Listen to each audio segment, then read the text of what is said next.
Katuh.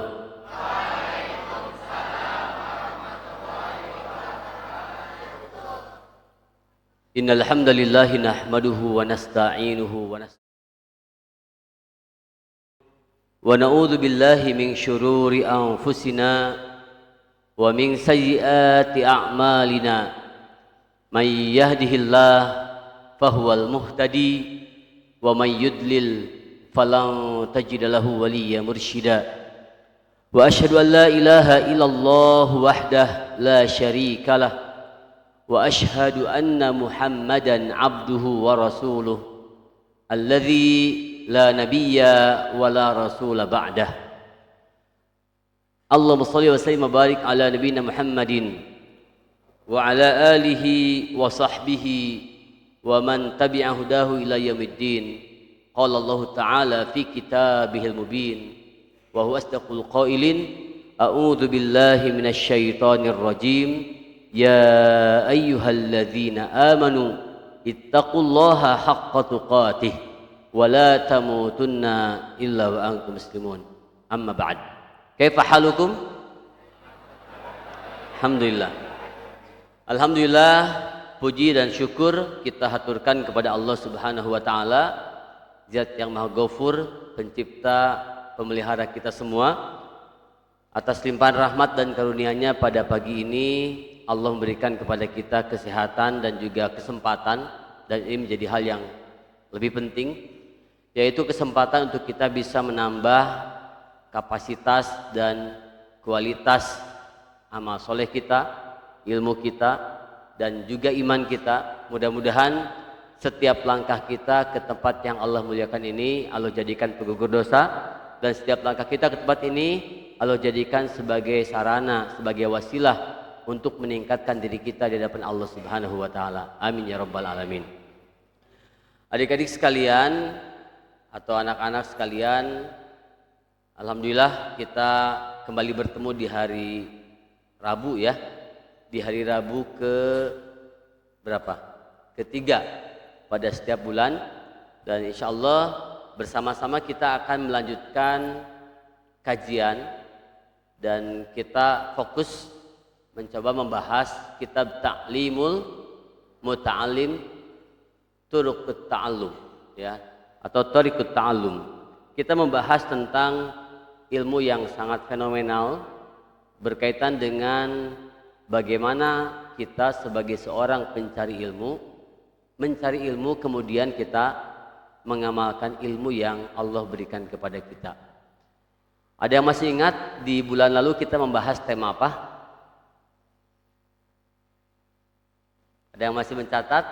Atau ada yang mencatat dan masih ingat? Apa teh?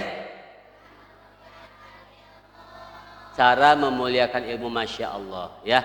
Al ilmu soidun wal kitabatu qaidiha. Ilmu itu adalah buruan, wal kitabatu qaiduha, dan tulisan adalah pengikatnya. Kalau kita mendapatkan binatang buruan, kita tangkap kemudian kita tidak ikat, kira-kira apa yang terjadi? Maka akan lepas lagi. Ya, kita punya binatang buruan, entah itu misalnya ayam hutan, ya. Kalau ayam orang kan jangan diburu ya. Ayam hutan, kemudian kelinci hutan misalnya, atau binatang-binatang lain yang boleh ditangkap ya di alam terbuka dan sifatnya tidak dilindungi atau tidak harus dilestarikan, maka bisa kita tangkap supaya tetap terjaga, supaya tetap bisa kita dipelihara atau bisa kita konsumsi. Maka salah satu cara yang harus dilakukan adalah kita mengikatnya ya. Sebagaimana kalau kita ingin agar ilmu yang kita pelajari tetap melekat kuat dalam memori kita ya, selain diikat dalam ingatan kita, kita juga tulis dalam buku supaya ketika kita lupa kita bisa mengingatnya kembali. Nah, insya Allah pada kesempatan pagi ini kita akan membahas tema fil jiddi wal muwazabati wal himmati. berkaitan dengan kesungguhan, kegigihan, dan apa? Apalagi? Apa katanya? Oh iya, nggak usah marah tuh teh. Ya, dan ketekunan. Jadi yang namanya kesungguhan, yang namanya ketekunan, yang namanya kontinuitas, ini adalah hal yang sangat diperlukan ketika kita ingin mendapatkan ilmu secara maksimal. Makanya Imam Az-Zarnuji mengatakan, karena inilah Allah Subhanahu wa taala berfirman, ya, dalam Al-Qur'an surat Maryam, ya Yahya khudhil kitaba biquwwah. Wahai Yahya, ambillah kitab ini. Bacalah kitab ini, pelajarilah kitab ini, hafalkan kitab ini biquwwah, dengan sungguh-sungguh, supaya bisa melekat kuat dalam ingatan kita. Ya, kalau kita mempelajari ilmu, membaca ilmu, menghafalkan ilmu dengan sungguh-sungguh, maka kita akan bisa menjaganya dengan sebaik-baiknya. Dan secara umum Allah Subhanahu wa taala menyampaikan di surat Al-Ankabut ayat 69, walladzina jahadu fina lanahdiyannahum subulana. Dan orang-orang yang bersungguh-sungguh di jalan kami, ya, baik itu mencari ilmu, mencari nafkah, mencari apalagi? Mencari apapun yang diridhoi oleh Allah Subhanahu wa taala, kalau dilakukan dengan sungguh-sungguh, ya termasuk jihad di jalan Allah, kalau dilakukan dengan sungguh-sungguh, maka kata Allah, la yahdiyannahum subulana, pasti kami kata Allah akan tunjukkan jalan-jalan kami. Jadi Allah mengatakan la nahdiyannahum subulana, kami akan tunjukkan kepada mereka yang sungguh-sungguh, bukan cuman sabil, bukan satu jalan, tapi subul. Ada yang pernah mempelajari dan ingat bentuk kata dalam bahasa Arab itu ada isim namanya mufrad dan jama'. Mufrad itu artinya satu atau tunggal, jama' itu artinya banyak. Kalau subul itu artinya jalan-jalan, bentuk jama' dari kata sabil. Dan Allah katakan, kalau kita sungguh-sungguh, pasti kata Allah, aku akan tunjukkan kepada mereka jalan-jalan kami. Jadi kalau kita bersungguh-sungguh, kita berpikir bahwa solusi itu akan datang dari depan. Ternyata dengan kesungguhan kita, Allah bukan hanya menghadirkan solusi di depan kita, tapi di samping kanan kiri kita, di belakang kita, di atas kita, di bawah kita, itu akan dimunculkan solusi untuk kita semua. Nah, kemudian kata Imam Az-Zarnuji, ya, qila, dikatakan oleh siapa? Oleh ulama. Man talaba syai'an wajada. Man talaba syai'an, barang siapa yang mencari sesuatu, wajada, dan bersungguh-sungguh dalam mencarinya, wajada, maka dia akan berhasil. Jadi yang pertama wajada, ya, jadda itu artinya bersungguh-sungguh. Wajada tanpa tasydid yang kedua dalam huruf dal artinya akan berhasil. Atau sering kita mendengar ada mahfuzat, man jadda wajada, siapa yang bersungguh-sungguh dia akan berhasil. Di sini disebutkan man talaba syai'an, barang siapa yang mencari sesuatu, wajada, dan bersungguh-sungguh, wajada, maka dia akan mendapatkan apa yang dia cari itu. Kalian pernah nggak kehilangan sesuatu? Coba angkat tangan yang pernah kehilangan sesuatu. Oke, turun tangan. Sekarang siapa yang pernah menemukan sesuatu yang hilang itu? Angkat tangan. Oke. Yang tidak menemukan yang dicari, angkat tangan. Ada yang menemukan kembali, ada yang tidak menemukan kembali. Biasanya faktor apa tuh yang tidak menemukan kembali itu? Ya, selain faktor takdir, juga faktor apa? Faktor apa? Ya, biasanya kadang karena faktor kesungguhannya yang kurang maksimal. Beberapa waktu yang lalu, sekitar tiga minggu atau 1 bulan yang lalu lah, anak saya yang ketiga itu dia hilang cincinnya, cincin emas disimpan di jarinya. Kemudian ketika sekolah diniyah, ya sekolah agama sore itu, di luar kebiasaannya dilepas, katanya pegel. Kemudian disimpan di atas mejanya, lupa. Nah, lalu pas pulang ke rumah, sudah lewat maghrib, anak saya bilang, ayah, bunda, cincin dede nggak ada. Saya tanya, kok bisa? Kok bisa cincin lepas? Emang lo enggak katanya. Coba diingat-ingat kenapa? Oh iya, baru ingat tadi katanya sore dilepas. Terus disimpan di mana? Di meja. Saya bilang, ini kalau tidak hilang, ya kalau tidak hilang diambil orang, bisa jadi jatuh. Tapi kita berusaha untuk menjemput takdir yang lain. Bisa jadi apa? Bisa jadi jatuh dan masih ada di bawah meja. Akhirnya saya WA gurunya, Bu, punten anak saya kehilangan cincinnya di kelas, jatuh. Barangkali bisa nanti kalau ada yang menemukan bisa diamankan. Oh iya katanya, sekarang suami saya ke sekolah untuk ngecek. Saya bilang, saya temenin. Saya langsung ke sekolah malam-malam tuh, habis isya ke sekolah. Nah kemudian kita cek, wah semenit 2 menit nggak ketemu. Akhirnya lama-lama saya bilang, Dede coba cari yang benar. Sambil saya bawa senter, ya saya keluarin senter di HP, dicek gitu ya. Ada yang mengkilap, diambil ternyata bukan cincin tapi ikatan kayak bingkisan ulang tahun gitu ya, suka ada. Pas diambil, oh ternyata bukan, zong gitu ya. Kita cari lagi, oh ternyata ada kejepit di antara 2 papan yang jadi alas kelasnya, karena kelasnya masih pakai papan. Saya bilang alhamdulillah.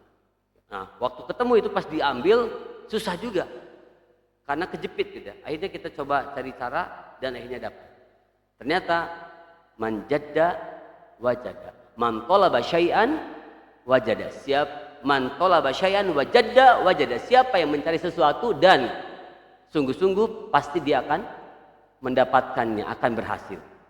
Kemudian man qara'al bab walaja. Barang siapa yang mengetuk pintu dan bersungguh-sungguh dalam mengetuknya, ya, walaja, maka dia akan bisa masuk. Kalian lihat kakak-kakak mahasiswa yang demo, baik demo misalnya di gedung di gedung DPR atau di mana sajalah. Itu kan salah satu tujuan mereka apa? Mereka ingin menyampaikan aspirasi mereka. Mereka ingin menyampaikan suara mereka, suara rakyat. Ya. Ketika mereka tidak diperbolehkan masuk, maka mereka mendesak. Walaja, mereka mendesak. Mereka mengetuk pintu dengan kencang. Akhirnya walaja, beberapa orang diizinkan untuk masuk. Ada orang bertamu. Ya walaupun dalam hal ini ada adabnya ya, bagi kita seorang muslim ada adab dalam bertamu. Bertamu itu kita boleh minta izin maksimal berapa kali? 3 kali. Kita ngetuk, assalamualaikum, tidak dijawab. Assalamualaikum, tidak dijawab. Assalamualaikum, tidak dijawab, maka jangan maksa, pulang lagi. Ya, karena demikianlah adab yang diajarkan oleh Rasulullah SAW. Suatu ketika Umar bin Khattab radhiyallahu anhu, beliau berada di rumahnya. Sahabat Abu Musa al-Asy'ari datang ke rumah Umar untuk suatu keperluan. Diketuk rumahnya, tok tok tok. Assalamualaikum, tidak dijawab. Assalamualaikum, tidak dijawab. 3 kali tidak dijawab, kemudian Abu Musa al-Asy'ari pulang. Begitu Umar keluar, melihat kok nggak ada orang di depan pintu. Dilihat, ya karena zaman dulu kan jarak dari rumah ke rumah itu jauh. Kelihatan ada sosok laki-laki. Disamperin. Hei Abu Musa katanya, kamu kan tadi yang ngetuk pintu saya yang salam? Kata Abu Musa al-Asy'ari, betul, saya yang salah. Kok kamu nggak sopan? Ngetuk pintu salam, udah saya bukakan, kamu malah pergi. Kata Abu Musa, aku bukan tidak sopan, tapi Rasulullah SAW menyampaikan, kalau kalian minta izin kepada seseorang tidak diizinkan selama 3 kali, falyarji, maka pulanglah, maka aku pulang. Umar, orang yang sangat berani, dia mengatakan, kamu jangan seenaknya ngomong-ngomong kata Rasul. Ya, benar nggak nih Rasul yang ngomong? Kata Abu Musa, benar. Langsung Umar menyeret Abu Musa al-Asy'ari untuk bertemu dengan sahabat-sahabat yang lainnya. Kata Umar, siapa di antara kalian yang pernah mendengar sabda Rasulullah SAW yang dikatakan oleh Abu Musa ini? Maka banyak orang yang mengangkat tangan dan mengatakan, mengkonfirmasi bahwa mereka pun mendengar apa yang dikatakan oleh Abu Musa al-Asy'ari. Maka Umar kemudian beliau mengatakan, baiklah, terima kasih. Sekarang aku jadi tahu bahwa ada batasan dalam minta izin. Ya. Waqila, dan dikatakan biqadri ma tata'anna tanalu ma tatamanna. Sesuai dengan kadar kesungguhanmu, sesuai dengan kadar kerja kerasmu, tanalu ma tatamanna, kamu akan mendapatkan apa yang kamu cita-citakan. Jadi kalau kita ingin mendapatkan apa yang kita cita-citakan dengan mudah, bahkan dengan cepat, maka kita harus meningkatkan effort kita, meningkatkan usaha kita, meningkatkan kerja keras kita. Coba, ibarat kita balap sepeda. Ya, balap sepeda mungkin ada belokan, mungkin ada tanjakan pedunan. Kalau ada pedunan sih enak ya, semua orang bisa menikmati. Tapi ketika kita menemukan jalan yang yang menanjak, wah itu kan kita luar biasa. Harus mengeluarkan tenaga ekstra, harus mengeluarkan keringat banyak. Tapi kalau kita ingin menjadi juara dalam balap sepeda itu, apa yang harus dilakukan? Kita harus terus mengayuh sepeda walaupun kita merasa lelah. Ketika kita berhenti mengayuh sepeda, maka saat itulah kita harus siap menelan kekalahan. Jadi sesuai dengan apa yang kita usahakan, sesuai dengan kerja keras kita, maka kita akan mendapatkan apa yang kita cita-citakan. Ya, yuhtaju fit ta'allumi wat tafaqquhi ila jiddi thalatha. Diperlukan dalam mencari ilmu itu kesungguhan dalam 3 aspek atau dalam 3 hal gitu ya. Pertama, al-muta'allim, kesungguhan muta'allim. Siapa muta'allim? Al-muta'allim, orang yang belajar, murid. Jadi kalau kita ingin mempelajari ilmu, ingin memahami ilmu dengan mendalam, maka perlu kesungguhan dari 3 sisi. Pertama dari al-muta'allim, orang yang belajar. Yang kedua, wal ustadz, dan guru. Yang ketiga, wal ab, dan ayah atau orang tua, in kana fil ahya, jika orang tua itu masih ada. Jadi ini 3 elemen ini, anak, ya, pencari ilmu, kemudian guru, dan juga orang tua. Ini menjadi 3 kunci untuk mendapatkan ilmu yang optimal ketika mereka bersungguh-sungguh. Coba sekarang, kalian sebagai pencari ilmu, tidak sungguh-sungguh, bel masuk jam berapa? Jam 7. Kalian tidak sungguh-sungguh datang jam 7:30 atau jam 8. Habis gitu ditanya sama gurunya, mana bukunya? Ah, lupa. Coba dipinjemin buku nih katanya, pinjem. Saya pinjemin bukunya. Coba keluarkan buku catatan sama pulpennya. Oh, lupa juga. Enggak ke bawah. Kira-kira itu anak yang sungguh-sungguh atau enggak? Tidak sungguh-sungguh. Ya. Apalagi ini karena nonton bola semalam dan kalah, wah di kelas. Nggak bisa tidur katanya. Kenapa? Karena Indonesia semalam kalah. Jadi susah tidur. Kepikiran terus gitu ya. Tenang, masih ada babak-babak berikutnya. Ya. Tapi kemarin itu kalahnya fair ya. Kalahnya fair karena memang Indonesia bagus mainnya, cuman ya kalah hoki lah. Takdirnya begitu. Ya. Jadi anak sebagai pelajar harus sungguh-sungguh. Juga ustaz, gurunya juga harus sungguh-sungguh. Maka nanti kalau ada guru yang tidak kelihatan tidak sungguh-sungguh, jangan diprotes dulu. Tapi kalian introspeksi saja sungguh-sungguh enggak nih. Jangan-jangan guru itu tidak sungguh-sungguh karena melihat anaknya tidak semangat. Ya, jangan suka menyalahkan. Tapi kadang bisa juga anak tidak semangat karena gurunya yang kurang semangat. Ya, lagi kalau misalnya kalian menemukan ada guru yang kurang semangat, nanti laporkan sama sama atasannya. Ya, Abi misalkan ustazah fulan atau ustaz fulan ustazah fulan atau ustaz fulan kalau ngajar kok seperti asal-asalannya gitu. Misal ya kalau ada, itu silakan disampaikan. Ya, karena guru itu kenapa harus semangat? Karena guru itu dia akan mentransfer energi juga kepada pelajarnya, kepada para pencari ilmu. Coba bayangkan kalau misalnya katakanlah laki-laki nih hari Jumat kan suka Jumatan ya. Khotib itu kan sebagai ustadz, sebagai pengajar, sebagai guru. Kalau ustadznya tidak semangat, innal hamdalillah nahmaduhu wa nasta'inuhu wa nastaghfiruhu wa na'udzubillah, lama-lama semakin kecil suaranya. Jadi Rasulullah SAW bersabda, Islam itu dibangun di atas 5 pondasi. Kira-kira apa yang akan terjadi dengan kalian? Ngantuk. Makanya Rasulullah SAW itu ketika beliau menyampaikan khutbah, ihmarra ainah washtadda ghadab. Beliau itu ketika menyampaikan khutbah Jumat, matanya merah, kemarahannya memuncak. Maksudnya bukan beliau marah sesungguhnya, tapi beliau betul-betul menunjukkan ketegasannya. Ya, wahai kaum muslimin.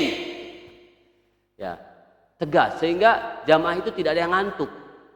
Ini mah udah jamaahnya capek. Ya, kemudian datang ke masjid sejuk karena ada kipas, ada AC. Terus apalagi yang di pojokan dan di tiang-tiang biasanya itu salah baca doa. Yang dibaca bismika Allahumma ahya bismika amut. Ditambah dengan khotibnya kurang semangat.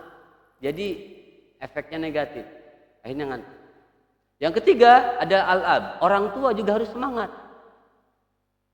Ya, jadi kalau kalian melihat orang tua kalian sungguh-sungguh menyekolahkan kalian, jangan mengkhianati kesungguhan mereka. Coba kalian lihat. Belakangan sempat viral. Ada beberapa orang tua yang disebut sebagai orang tua pekerja keras. Entah dia adalah supir beca, atau supir ojol, atau dia petani di sawah, petani di ladang dan sebagainya.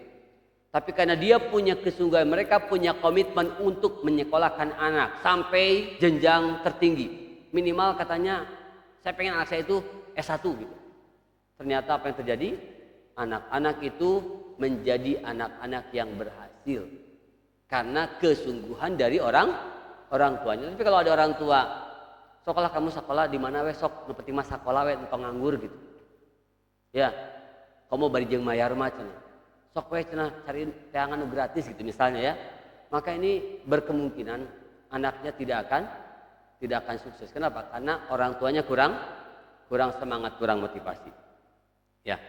Kemudian ya, disebutkan dalam kitab ini ya oleh Imam Az-Zarnuji, ya, kata beliau,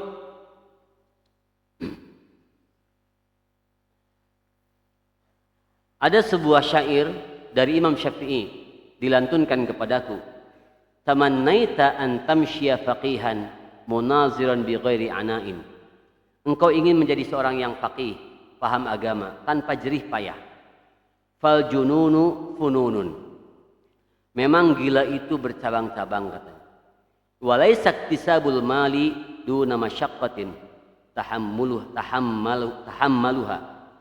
Tidak bakal engkau mendapatkan harta tanpa bekerja keras. Fal ilmu kaifa yakun, apalagi dengan ilmu. Jadi yang namanya harta saja itu akan didapatkan dengan mudah ketika kita bekerja keras, betul atau enggak? Ya. Demikian juga dengan ilmu, apalagi ilmu. Kalau kita ingin harta saja kita harus berjuang ekstra, harus bekerja keras. Kan nggak ada orang yang apa namanya katakan penghasilannya besar tapi kerjanya nggak keras, gitu ya. Adapun misalnya, tapi itu kan katanya dokter spesialis cuma gini-gini doang, dapat 150.000, dapat 200 sekian ribu, dapat sekian juta, gitu ya. Nah, mereka memang melakukan tugasnya, mungkin ketika itu tidak terlihat kerja kerasnya, tapi untuk menjadi seorang dokter spesialis mereka telah berjuang dengan sangat keras. Ya, mereka telah menunjukkan kegigihan ketika mereka belajar. Maka mereka tinggal memetik buahnya. Ya, tapi coba kalian lihat ya. Para pekerja kasar ada yang sehari misalnya diberikan upah berapa? 50.000, 100.000, ya. Ada yang lebih besar sedikit atau lebih kecil sedikit.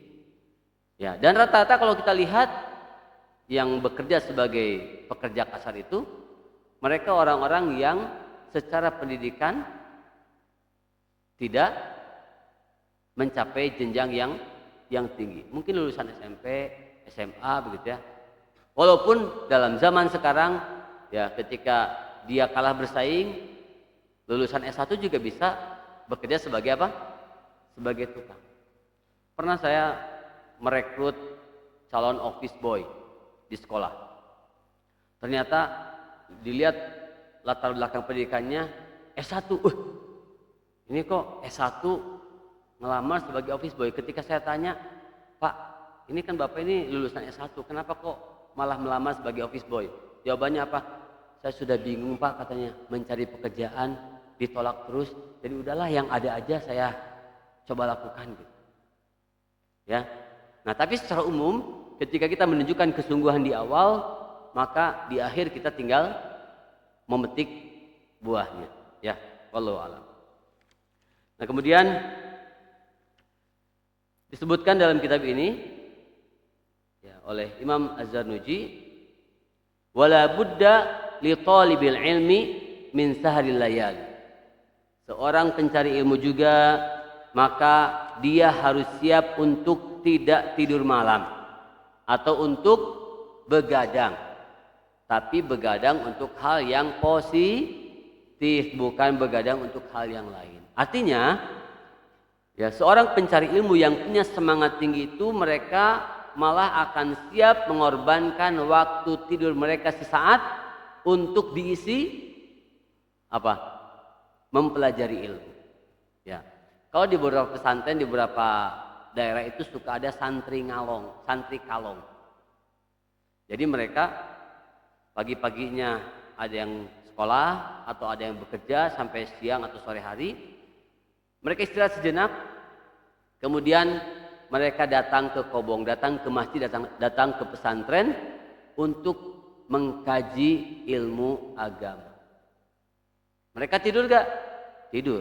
Tidurnya kapan? Tidurnya biasanya dari sore ya sampai maghrib, atau biasanya setelah isya sampai katakan jam 10, jam 11. Ya. Nanti setelah itu mereka kayak mabit gitu, kayak itikaf, bangun untuk kemudian melaksanakan apa? Kajian. Ya. Dan kalau misalnya saya pernah melihat apa namanya dialog Allahyarham Profesor B.J. Habibie, ya beliau itu ternyata waktu tidurnya dalam sehari itu rata-rata berapa? 2-3 jam. Karena beliau banyak menghabiskan waktunya untuk belajar. Kalau enggak membaca buku, beliau habiskan untuk melakukan penelitian. Ya. Sama dengan kita? Sama enggak? Beda ya, bedanya sedikit. Ya, kalau B.J. Habibie sedikit tidurnya, kalau kita sedikit tidur. Ya, bedanya kan sedikit. Nggak usah nuduh orang lain. ya kita kan bedanya sedikit dengan dengan Profesor B.J. Habibie. Ya, baik. Kemudian dalam sebuah syair dikatakan, ittakhidil laila jamalan tudrik bihi amalan. Jadikanlah malam sebagai unta tunggangan atau seperti unta tunggangan. Ya, bukan berarti ketika kita suka menikmati tidur di atas kendaraan, berarti memang harus betul-betul tidur di malam hari itu, gitu ya. Tapi di sini maksudnya tudrik bihi amalan, dengan tunggangan itu kamu dapat meraih apa yang kamu cita-citakan. Ya, dulu orang menggunakan unta sebagai alat transportasi untuk mengantarkan seseorang dari titik A ke titik B. Ya, kalau dia ingin cepat sampai tanpa harus merasakan lelah, maka tidak perlu jalan kaki karena waktunya akan lebih lama dan akan capek. Maka dia jadikan unta itu sebagai apa? Sebagai tunggangan. Naik ke atas unta, kemudian unta akan membawa kita dari satu titik ke titik yang lain. Nah, kenapa malam ini disebut sebagai waktu yang baik? Karena malam itu kan hening, sedikit gangguannya. Tapi ada sebuah nasihat bahwa kalau kita mau menggunakan malam kita untuk belajar, maka sebaiknya kita istirahat terlebih dahulu. Jadi kalau kita mau malamnya bisa begadang dan besok paginya, siangnya tidak punya hutang tidur, tidak punya hutang istirahat, maka lebih baik kita istirahat dulu setelah Isya. Nanti bangun tengah malam, kemudian lanjutkan belajar. Saya dulu pernah mengalami, ya sekarang sudah tidak lagi. Saya dulu pernah mengalami di sekitar tahun 2017-an, ketika itu saya mendapatkan amanah untuk menerjemahkan beberapa buku, ya, buku Islam berbahasa Arab. Kemudian jumlah halamannya cukup banyak, sekitar 600 halaman. Ya. Dan itu perlu waktu yang lama, kemudian perlu kerja keras yang maksimal. Nah, oleh penerbit diberikan deadline. Deadline-nya kurang lebih sekitar 2 bulan. Jadi 2 bulan diminta untuk menerjemahkan buku dari bahasa Arab ke bahasa Indonesia. Sementara saya pagi-pagi mengajar. Waktu itu saya mengajar di Cimahi. Berangkat jam 5:30, kemudian pulang ke rumah maghrib. Ya, pulang ke rumah maghrib. Karena dari Cimahi dulu sekitar ba'da asar atau kadang ba'da maghrib itu baru pulang. Jadi kalau pulang dari sana ba'da asar nyampe ke rumah maghrib, kalau pulang dari sana maghrib nyampe ke rumah ba'da isya. Nah, sementara ini tugas ini harus terus dikerjakan karena ini amanah gitu ya. Akhirnya apa yang dilakukan?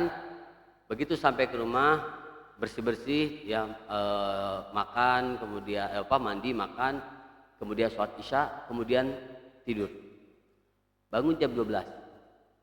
Bangun jam 12, kita buka laptop, kita buka buku, kita ngetik. Nah, habis subuh itu tidak tidur lagi. Habis subuh siap-siap lagi untuk ngajar. Berangkat jam 5:30 karena jam 7 harus sudah sampai di Cimahi. Itu dilakukan selama 1 bulan lebih. Ya. Dan ternyata ketika dirasakannya begitu lebih enak daripada kita habis Isya tidak tidur. Kita gadang sampai jam 12 sampai jam 2 gitu ya. Itu biasanya nanti kita akan merasa sangat letih. Sehingga siang ketika kita bekerja, kenapa? Karena malamnya kurang istirahat. Ya, dan yang paling penting bagaimana mindset kita. Kalau kita punya mindset bahwa kita itu harus tidur 8 jam, maka saya pastikan sebelum kita menggenapkan 8 jam kita akan merasa kurang tidur. Makanya kata para ahli itu kan yang penting itu bukan kuantitasnya tapi kualitasnya. Ada yang disebut dengan yang namanya apa? Deep sleep, tidur nyenyak, tidur pulas. Ya, cuman disarankan jangan tidur ketika sedang kajian atau tidur ketika sedang Jumatan. Walaupun kadang suka deep sleep itu kalau lagi Jumatan. Ya, pernah ada orang lagi Jumatan, ya khatib menyampaikan khutbah, dia tidur melek-lek. Ya pernah saya lihat ada yang ngacai gitu ya. Pernah juga ada yang khatib udah selesai, ini masih tidur, belum sholat. Padahal khatib sudah selesai sholat. Ada yang mungkin ketika tidurnya dia mimpi. Ya, tiba-tiba dia bilang amin. Orang-orang pada sering gitu, orang-orang pada menoleh. Loh, kenapa ini orang lagi tidur tiba-tiba lagi duduk tiba-tiba bilang amin. Ternyata pas dia sadar, dia tengok kanan tengok kiri, orang masih pada duduk dan dia malu sendiri. Akhirnya tungkul. Gitu ya. Itu deep yang tidak pada tempatnya. Kemudian disebutkan dalam sebuah hadis, ya, nafsuka matiyatuka farfuq biha, jiwamu adalah kendaraanmu, maka santunlah padanya, maka bersikap lemah lembutlah kepadanya. Artinya apa? Artinya bahwa seorang penuntut ilmu tidak boleh memaksakan diri di luar kemampuannya. Jadi walaupun tadi disebutkan oleh Imam Az-Zarnuji bahwa seorang penuntut ilmu untuk menunjukkan kesungguhannya, dia bisa memanfaatkan sebagian waktu malamnya untuk mengoptimalkan belajar ilmu lagi. Tapi kita pun harus sadar kemampuan diri kita. Jangan sampai kita terlalu memporsir diri. Ya, sehingga tubuh kita, fisik kita menjadi kecapean sendiri, menjadi keletihan sendiri. Saya dulu punya kakak kelas. Ya, jadi ketika di kuliah di Al-Azhar dulu, jadi di Al-Azhar itu mungkin nanti kalian ada yang punya cita-cita ke sana. Saya nggak tahu ya, tapi sekarang kalau dulu itu yang namanya ujian itu sesuatu hal yang sangat-sangat apa ya? Mungkin menakutkan gitu. Karena kalau di Universitas Al-Azhar itu ujian itu soalnya tidak banyak. Ya, paling 2, 3 sampai 4 soal. Bahkan pernah ada teman saya itu ujian itu 3 soal, tapi sama dosennya diberikan perintah di atasnya jawab hanya 2 saja. Teman saya itu dia tidak baca instruksi, dia jawab semuanya, jawabannya benar semua. Tapi ketika dia lihat hasilnya, hasil ujiannya 0. Kenapa? Karena dia tidak sesuai dengan aturan yang ditetapkan. Atau enggak 0 juga sih, tapi di bawah KKM gitu ya. Nah, soalnya cuma 2, 3, 4, tapi jawabannya kadang menghabiskan halaman sampai 15-20 halaman. Ya. Jadi kita diminta untuk menjabarkan jawaban sedetail mungkin. Nah, sehingga dulu kami itu kalau mau ujian minimal sebulan sebelumnya itu harus sudah bisa menghafal diktat kuliah. Jadi kalau bisa harus ditalar di luar kepala. Ya. Jadi ada teman saya itu saking berpikir kerasnya, menghafal kerasnya sampai insomnia. Apa insomnia? Hah? Ya, sampai susah tidur. Dia berhari-hari sampai waktu ketemu sama saya, katanya saya udah 3 hari udah 3 hari nggak tidur. Saya bilang, tuh coba datang ke dokter. Iya katanya, saya datang ke dokter dan ternyata sama dokter dikasih obat penenang seperti orang yang depresi. Ternyata gejala susah tidurnya itu karena dia stres menghadapi setumpuk materi ya atau setumpuk buku yang dalam pikirannya dia harus menghafalkan semuanya. Kalau saya tidak begitu menghafalkan semua. Jadi kalau saya orangnya suka mencari poin-poin penting kemudian kita hafalkan yang pentingnya saja. Nah, teman saya itu ada yang menghafal. Makanya kalau orang-orang Mesir itu mereka banyak yang menghafal bukannya Al-Quran tapi kitab-kitab hadis ya yang berjilid-jilid itu mereka hafal. Ada yang pernah tahu atau ada yang sudah tahu kitab Fathul Bari? Kitab penjelasan dari Sahih Al-Bukhari. Di saya itu ada 14 jilid. Satu jilidnya enggak segini. Satu jilidnya 3 kali lipat dari buku ini. Atau kira-kira satu sebesar Al-Quran. Ya, setebal Al-Quran. 12 sampai 14 jilid. Itu ada orang yang menghafalkan semuanya. Kebayang enggak? Ya. Itu saking mereka saking mereka tekun mempelajarinya. Ya kalau saya belum sanggup untuk bisa menghafalkan sebanyak itu. Ya kadang Quran juga lupa lagi kan.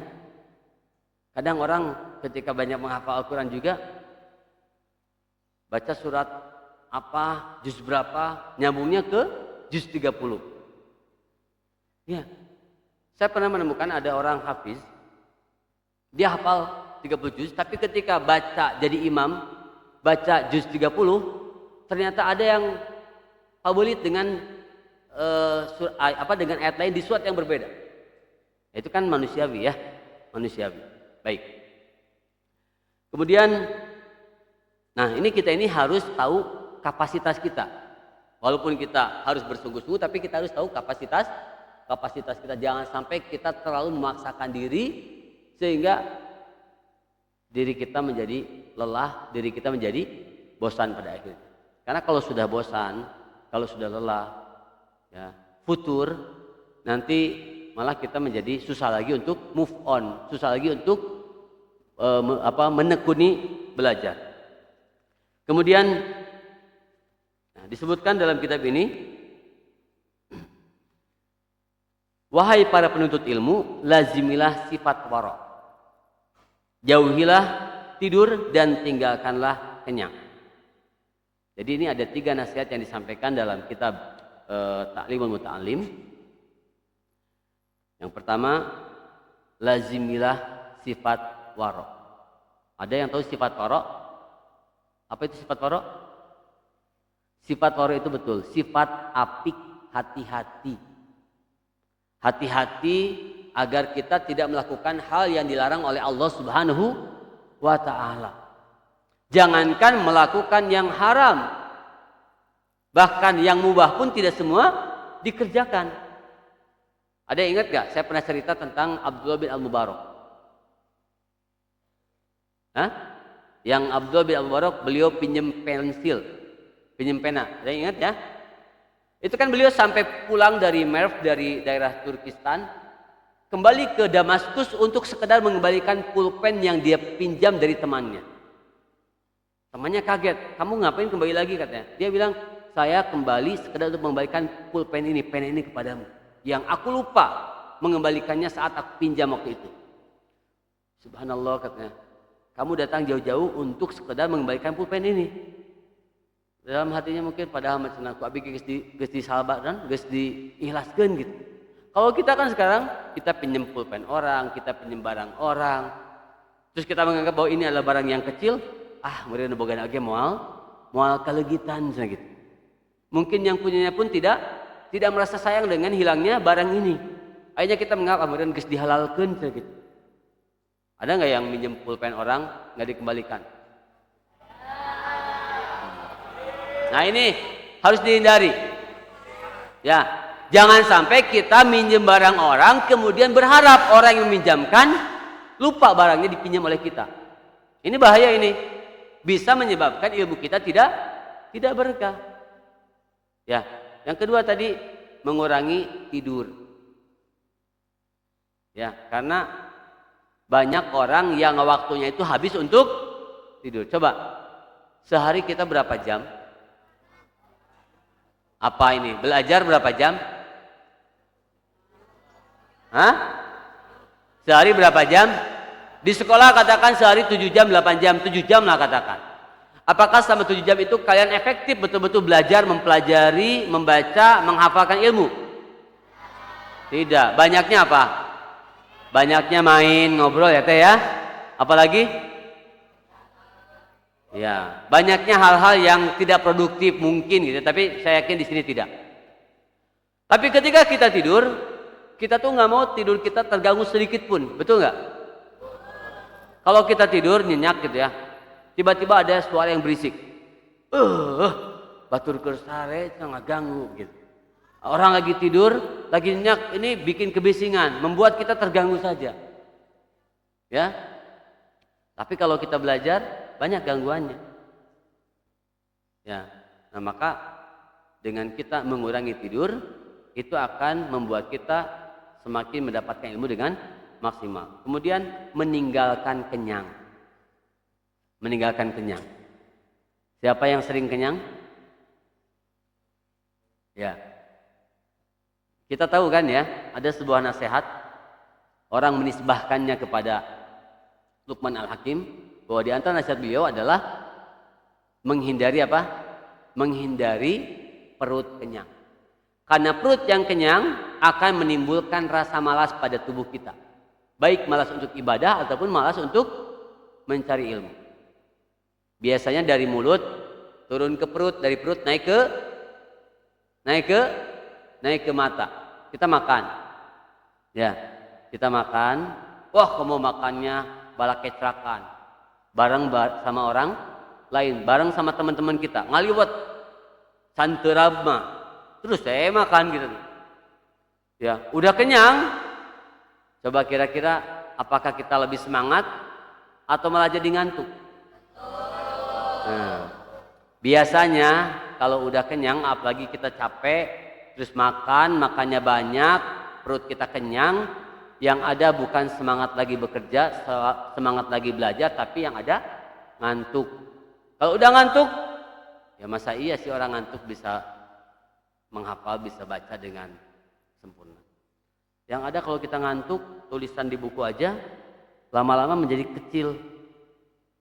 Udah kecil tuh nggak kelihatan, karena matanya tertutup. Ya, baik.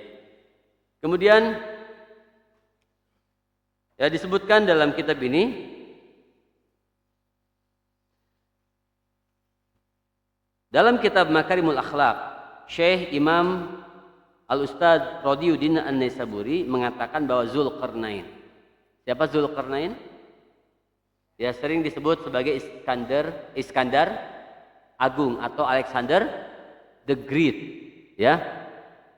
Dikala hendak menaklukkan dunia timur dan barat, beliau bermusyawarah dengan para hukama, dengan orang-orang bijak dan berkata, bagaimana saya harus pergi untuk memperoleh kekuasaan dan kerajaan ini? Padahal dunia ini hanya sedikit nilainya dan kekuasaannya hina.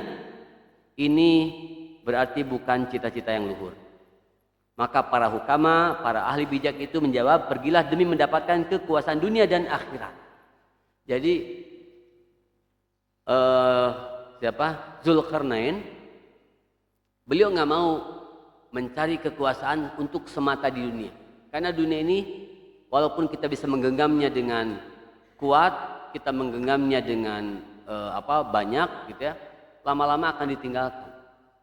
Tapi kemudian ahli bijak mengatakan, carilah atau pergilah untuk mendapatkan kekuasaan dunia dan akhirat. Maka kemudian Zulkarnain mengatakan inilah hal yang baik. Artinya dalam mencari ilmu pun ketika kita menunjukkan kesungguhan, jangan sampai pencarian ilmu kita, kesungguhan kita itu sifatnya duniawi semata.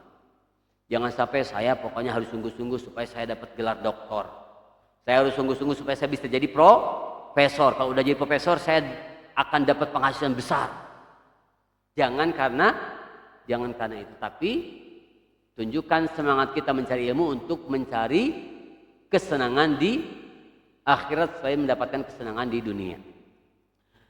Rasulullah SAW bersabda, Innallaha ta'ala yuhibbu ma'aliyal umur wa yakrahu safsafaha. Sesungguhnya Allah Azza wa Jalla menyukai perkara-perkara yang luhur dan membenci perkara-perkara yang hina. Artinya kalau pencarian ilmu kita itu hanya dikaitkan dengan dunia semata, maka pencarian ilmu kita itu sifatnya hina. Ya, karena dunia itu sifatnya sementara. Dunia itu tidak lama-lama akan kita tinggalkan. Tapi kalau kita mencari ilmu untuk akhirat kita, belajar untuk akhirat kita, mengajarkan untuk akhirat kita, maka kita akan mendapatkan kemuliaan yang tak terhingga di sisi Allah Subhanahu wa taala. Saya pernah sampaikan Allah berfirman, yarfa'illahu alladhina amanu minkum walladhina utul ilma darajat. Allah akan mengangkat derajat orang-orang yang beriman dan orang-orang yang berilmu beberapa derajat. Di mana itu? Di dunia dan akhirat. Bukan hanya di dunia saja, tapi di akhirat, dan itu yang paling penting. Ya. Dikatakan Abu Hanifah berkata kepada Abu Yusuf, pada muridnya, dulu kamu bodoh, tapi ketekunan yang mengeluarkanmu dari kebodohan itu. Jadi dengan kita tekun, maka kita akan keluar dari kejahilan, dari zona merah menjadi zona hijau. Ya, jauhilah malas-malas karena ia adalah keburukan dan bencana yang besar. Pernah dengar gak? Ada nasihat dari salah seorang ustadz, ya, moal aya jalma pinter anu ngedul maca. Tidak akan ada orang yang pintar, yang cerdas kalau dia malas membaca. Saya lupa ya, tapi saya ingat secara umum ada seorang loper koran, penjual koran. Profesinya hanya penjual koran. Dulu penjual koran itu kan ya termasuk pekerjaan yang kok cuma jadi loker koran gitu. Sekarang karena koran sudah beralih menjadi koran digital, jadi pekerjaan ini sudah hampir punah. Walaupun saya lihat ada beberapa orang yang masih menjual atau mengedarkan koran ke beberapa tempat. Karena masih ada koran yang sifatnya fisik. Tapi sekarang kan seperti misalnya ada koran besar ya, judulnya R gitu ya, saya nggak akan sebutkan lah. Itu sudah gulung tikar, sudah tidak lagi memproduksi koran kertas fisik, tapi mereka beralih ke digital. Nah, ada orang dia hanya berprofesi sebagai seorang loper koran. Tapi ternyata karena dia rajin baca, semua yang ada di koran itu dia baca. Dan akhirnya apa? Akhirnya dia menjadi orang yang paling melek wawasan, melek pengetahuan, melek informasi dibandingkan dengan orang lain. Karena sambil dia nunggu, ya kalau misalnya kalian datang ke jalan ke kota Bandung, di perempatan suka ada orang yang jualan koran biasanya. Koran-koran. Nah, orang seperti ini dia memanfaatkan waktunya untuk baca-baca koran. Semua informasi dibaca, sehingga ditanya tentang apapun dia tahu. Ditanya tentang dunia olahraga dia tahu, ditanya tentang dunia politik dia tahu, ditanya tentang ekonomi dia tahu, karena dia rajin membaca. Ya. Tapi orang walaupun diberikan anugerah oleh Allah intelektualnya tinggi, cerdas, kalau dia malas membaca, kira-kira wawasannya bertambah atau enggak? Enggak. Makanya dulu ada ada lelucon katanya. Dan Indonesia ini kan termasuk bangsa Indonesia ini adalah bangsa yang kurang literat katanya. Ya, sampai sekarang kan masih banyak yang mengatakan bahwa bahwa motivasi membaca, bukan kemampuan membaca, tapi motivasi membaca orang Indonesia itu masih rendah, kecuali baca 100 orang. Ya.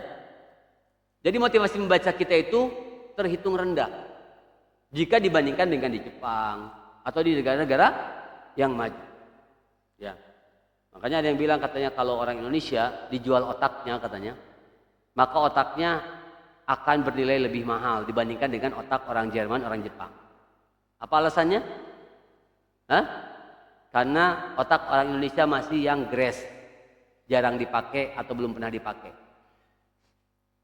Ya, kalau otak orang-orang Jerman, otak orang Jepang sudah terlalu sering dipakai katanya. Ya ibarat kita beli barang elektronik, itu kan kalau gres itu lebih mahal ya dibandingkan dengan second gitu. Cuman ini adalah sindiran bahwa banyak di antara kita yang masih memelihara rasa malas untuk membaca atau untuk menggunakan akal kita. Nah, kemudian dalam kitab ini disebutkan ada sebuah syair, al-jahiluna fa mauta qabla mautihim wal alimuna wa in matu fahyaun. Orang-orang bodoh itu sudah mati sebelum kematiannya. Orang-orang jahil, orang-orang yang tidak berilmu, orang-orang yang tidak sungguh-sungguh mencari ilmu sehingga dia tidak mendapatkan hasil yang maksimal dari ilmunya, mereka itu mati sebelum mereka mati. Paham nggak? Mereka mati sebelum mereka mati.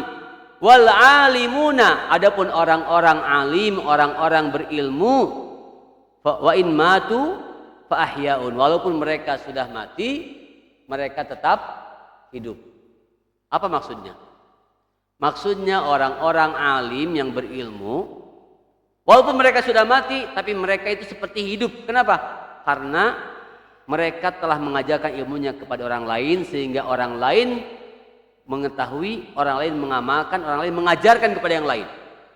Dupi atau kalau kamu belajar ini dari siapa? Dari Ustadz Anu, dari Bapak Fulan, dari Ibu Fulana. Oh, Ibu Fulan itu yang udah meninggal waktu itu ya? Iya. Tapi kamu masih ingat? Alhamdulillah masih ingat. Orangnya sudah meninggal yang mengajarkan kita, tapi ilmunya masih melekat dalam diri kita. Apalagi kalau orang yang alim ini punya karya tulis. Makanya dua hal yang memotivasi saya untuk mengajar dan juga menerjemahkan buku atau menulis adalah supaya kalau nanti Allah memanggil saya untuk bertemu dengannya, untuk meninggalkan alam dunia ini, orang masih tetap bisa ingat saya. Punya banyak murid, gurunya sudah meninggal, ingat kan? Saya sampai sekarang ingat siapa guru-guru yang sudah meninggal. Ada Ustadz Anu, mereka sudah meninggal tapi ilmunya masih kita ingat. Sehingga kita ketika menjadi guru, ya apalagi guru yang mengajarkan kita ibadah, mengajarkan kita sholat, itu dipakai sama kita. Ya, kalian diajarkan sholat oleh Ustadz A misalnya. Ustadz ini punya murid bukan hanya kalian satu orang, tapi ada puluhan, ada ratusan. Maka walaupun Ustadz ini sudah meninggal dunia, ratusan orang telah mengamalkan ilmu sholat yang diajarkan. Setiap orang dari 100 orang ini misalnya, dia mengajarkan kepada minimal 1 orang. Berarti berapa? 200 orang sudah mengamalkan ilmu yang diajarkan oleh Ustadz A ini. Yang 200 ini atau yang 100 lagi itu mengajarkan lagi ke setiap orang, mengajarkan ke 1 orang. Berarti 300 dan seterusnya. Ya, apalagi kalau dilipat gandakan sesuai dengan jumlah murid pertamanya. Murid pertamanya 100, setiap orang mengajarkan ke 100 orang dan seterusnya. Wah, maka berapa ribu pahala yang didapatkan oleh orang yang mengajarkan ilmu itu walaupun dia sudah meninggal dunia. Ya. Jadi ini sebagai motivasi buat kita semua. Mudah-mudahan kita bisa menjaga semangat kita untuk belajar, bisa menjaga ketekunan kita untuk belajar. Ya, tentu itu semua kita lakukan agar kita mendapatkan bukan hanya kebahagiaan di dunia, tapi juga di akhirat nanti Allah memberikan kepada kita surga yang penuh dengan kenikmatan dan bersifat kekal abadi. Barakallahu fikum. Itu yang bisa disampaikan. Mudah-mudahan apa yang disampaikan pada pagi ini menjadi ilmu yang bermanfaat untuk kita semua. Mohon maaf atas segala keterbatasan. Yang benar dari Allah, yang salah, yang kurang dari saya dan dari syaitan. Semoga Allah memberikan kepada kita keistiqomahan dan semoga sekali lagi keberkahan Allah limpahkan untuk kita semua. Barakallahu fikum. Rabbana hab lana min azwajina wa dzurriyyatina qurrata a'yun waj'alna lil muttaqina imama. Rabbana atina fid dunya hasanah wa fil akhirati hasanah wa qina adzabannar. Aqulu qawli hadza wa astaghfirullah li wa lakum wal afu minkum. Wassalamu alaikum warahmatullahi wabarakatuh.